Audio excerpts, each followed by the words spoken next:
Bom, o objetivo desse item é discutir os benefícios da contratação de consultoria externa para a avaliação da infraestrutura de telecomunicações e identificação dos principais pontos de melhoria e a preparação de planos para a implementação dessas recomendações. Bom, o primeiro ponto a ser clarificado é a nossa compreensão do que seja exatamente consultoria. Hoje, o termo consultoria em telecomunicações ele está, de certa maneira, muito prostituído, mas, no nosso entender, consultoria, o termo se aplica com propriedade basicamente nos trabalhos de identificação da situação atual, comparação da situação atual com cenários ideais, identificação das ações para que haja essa migração do cenário atual para o ideal e a preparação desses planos e de retornos de investimento e coisas desse tipo. Hoje é muito comum uma gama grande de serviços que vão de configuração de hardware, auditoria de contas, todo tipo de serviços profissionais associados à gestão de custos ser identificado como consultoria. Isso, no meu entender, é uma generalização que complica um pouco essa discussão. Bom, correlaciono quais são os principais benefícios de uma análise desse tipo, de um engajamento de consultoria desse tipo para uma grande área de telecomunicações. É importante enfatizar que grande parte desse trabalho não é além da capacidade do que o próprio gerente de telecom poderia fazer se ele tivesse tempo para fazer.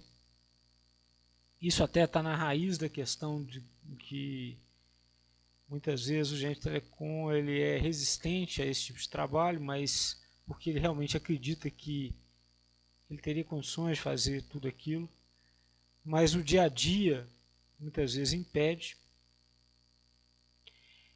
Muitas vezes as conclusões também chegadas são conclusões que ele próprio já sabia, ou pelo menos grande parte delas, ele possivelmente, os bons gerentes de telecom seguramente têm a noção. Mas apesar disso tudo, eu acredito que a consultoria continua válida, mesmo que a consultoria não identifique nada de novo, ainda assim é válido. É válido porque ratifica o que a equipe da casa já vinha acompanhando, dá força internamente para que essa pauta entre no radar da alta gerência. E é claro, o próprio plano, o próprio diagnóstico, o próprio plano, estrutura essa visão de uma maneira que ela consiga ser vendida internamente de uma maneira melhor. Ou seja, ele funciona como um catalisador nesse processo de mudança, ajudando a fazer com que as melhorias aconteçam. Então, eu vejo assim, o benefício ele tem diversos âmbitos. A consultoria ela vai mapear a situação atual, o que pode ou não ser um benefício em si mesmo. Ela vai identificar benefícios, pontos de melhoria que podem ou não já ter sido identificados pela equipe da casa. E ela vai estruturar esses pontos identificados de uma maneira que toda a cadeia de comando da organização